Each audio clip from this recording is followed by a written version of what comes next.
మీ destination ఏదైనా ప్రపంచంలో ఏ మూల ఉన్నా CNN travel explore the world your way.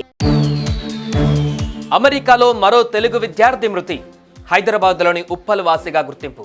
అట్లాంటాలో MS చదివేందుకు వెళ్లిన ఆర్యన్ రెడ్డి ఈ నెల 13న స్నేహితులతో కలిసి బర్త్డే సెలబ్రేషన్స్. అదే రోజు తన తుపాకీని క్లీన్ చేసే క్రమంలో మిస్ ఫైర్. అక్కడికక్కడే ప్రాణాలు కోల్పోయినట్లు తెలిపిన అమెరికా పోలీసులు.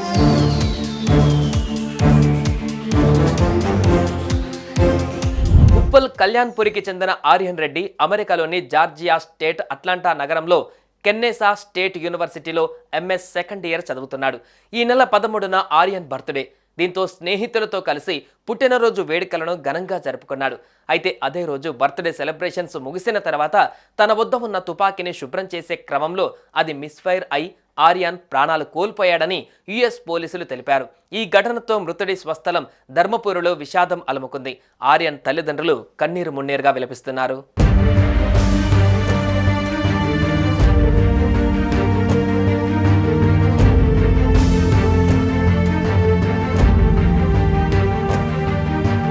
ఉప్పల్లోని ధర్మపురి కాలనీలో నివసించే పాల్వాయి సుదర్శన్ రెడ్డి, గీతా దంపతుల ఒక్కగానొక్క కుమారుడు ఆర్యన్ రెడ్డి గత ఏడాది డిసెంబర్లో ఉన్నత చదువులకు అమెరికా వెళ్లాడు.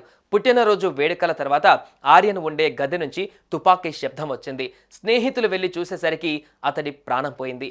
తూట ఛాతిలోపలికి దూసుకుపోవడంతో అక్కడికక్కడే ఆర్యన్ మృతి చెందారు. తుపాకీని శుభ్రం చేసే సమయంలో ప్రమాదవశాత్తు మిస్ఫైర్ అయ్యి ఆర్యన్ మృతి చెంది ఉంటాడని ఆయన తండ్రి సుదర్శన్ రెడ్డి అభిప్రాయపడ్డారు.